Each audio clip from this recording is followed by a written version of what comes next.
पृथ्वी पर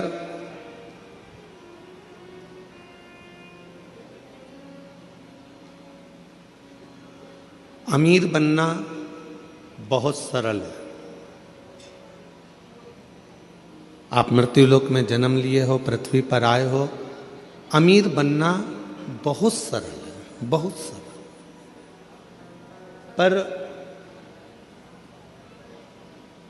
अमीर बनना सरल है, पर अमर बनना सरल है क्या? जम के तो बोलो। लंका के राजा रावण ने भी यह विचार करा था कि मैं अमर बन जाऊं। कंस ने भी यह विचार करा था कि मैं अमर बन जाऊं। हिरण्यकशिपु ने विचार करा था कि मैं अमर बन जाऊं। हिरण्याक्ष ने यह विचार करा था कि मैं अमर बन जाऊं। अमर बनना कठिन है। अमीर बनना बहुत सरल है, पर अमर बनना कठिन है। पर शिव महापुराण की कथा कहती है कि अमर बनना भी सरल है।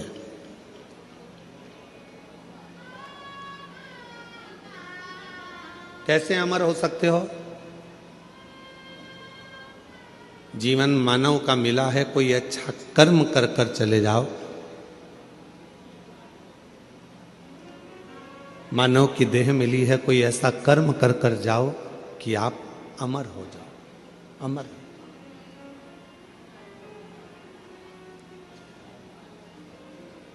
आज संत श्री सतगुरुदेव श्री घासीदास बाबा जी की जयंती है। पूरे क्षेत्रवासियों को, संपूर्ण सतनामियों को और संपूर्ण क्षेत्रवासियों को, जिनके हृदय में सत्य बसता है, ऐसे सभी सतनामियों के चरणों को नमन करते हुए संत श्री घासीदास बाबा की जयंती की पूरे विश्व को बहुत बहुत बधाइयाँ हो। बहुत बहुत। अमीर बनना सरल है, अमर होना कठिन है। पर शिव पुराण की कथा कहती है कि अमर होना भी सरल है। कैसे अमर हो सकते हो? जैसे संत शिरोमणि घासीदास बाबा जी ने क्या करा? भेदभाव को मिटाया।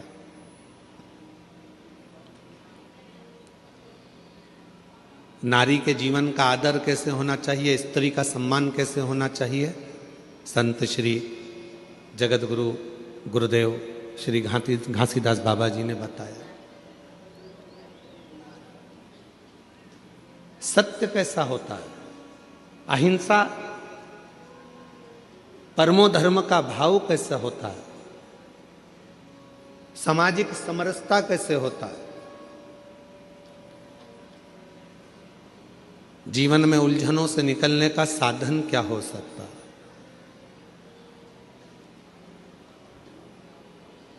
ऐसे कई संदेश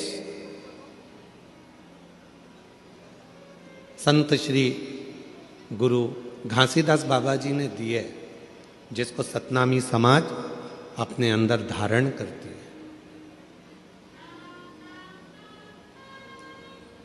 अब भले संत पृथ्वी पर हो ना हो, पर वो अच्छा कर कर, दुनिया को प्रेरणा देकर, कुछ अच्छा कार्य कर कर वो अमर हो गए। आज भी पूरा विश्व, पूरा देश संत श्री घासीदास बाबा जी की जयंती महोत्सव मनाता है।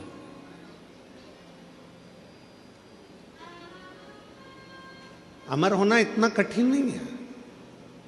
जरूरी नहीं कि हमारा शरीर अमर हो, हमारा शरीर रहे तो हम अमर माने जाएंगे। शिव महापुराण की कथा कहती है अगर अमर होना है तो उसके 4 तरीके बताए गए। उन 4 तरीकों में से कोई एक तरीका आपकी जिंदगी में उतार लो, आप अमर हो गए। कौन कौन अमर होना चाहता है? जम के तो बोलो। सब होना चाहते हो ना अमर? हम भी अमर होना चाहते हैं। ठीक है, 4 तरीके में से कोई सा भी एक तरीका अपनाना है जिससे आप और हम अमर हो जाएं।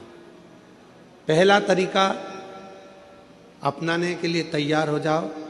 अपनी जिंदगी में एक वृक्ष, एक पेड़ जरूर लगाओ। आप चले भी जाओगे तो वह पेड़ अमर रहे।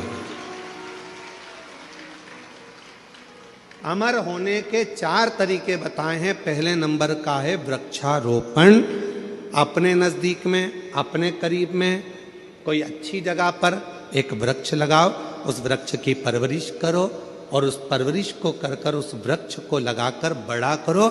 हम रहें चाहे ना रहें, वो पेड़ जब तक पृथ्वी पर रहेगा दूसरे को छाया देता रहेगा। लोग तुम्हें याद करते रहेंगे कि हमारे काका जी ने ये पेड़ लगाया था। ये अमर होने का तरीका है।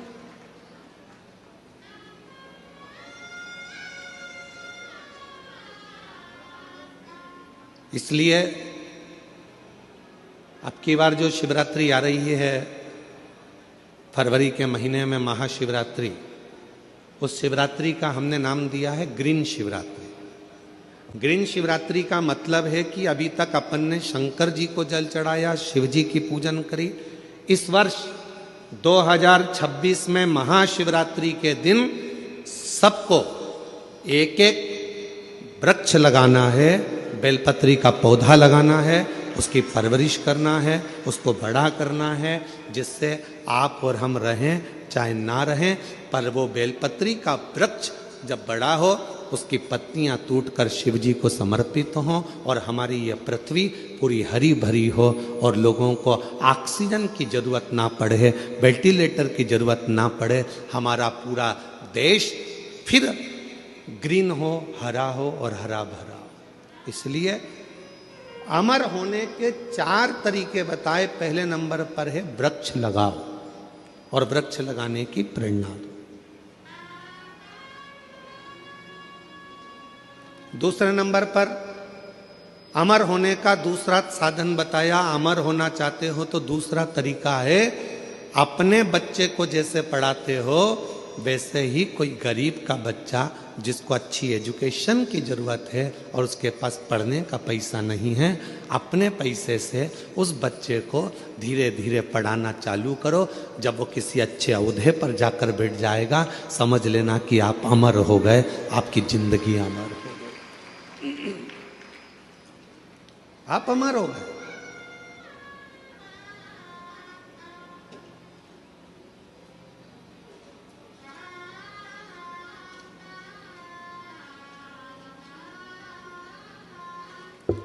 तुम्हारे मरने के बाद चौराहे पर तुम्हारा पुतला लगे चाहे ना लगे, तुम्हारे मरने के बाद घर के लोग तुम्हारा पुतला तुम्हारी जमीन पे लगाएं ना लगाएं, तुम्हारे मरने के बाद तुम्हारे घर के लोग तुम्हारा फोटो लगाएं चाहे ना लगाएं, पर अपने जीते जी ऐसा कर्म कर कर जाना कि मरने के बाद भी लोगों के दिल में तुम्हारी जगह बनी रहे, तो अमर हो।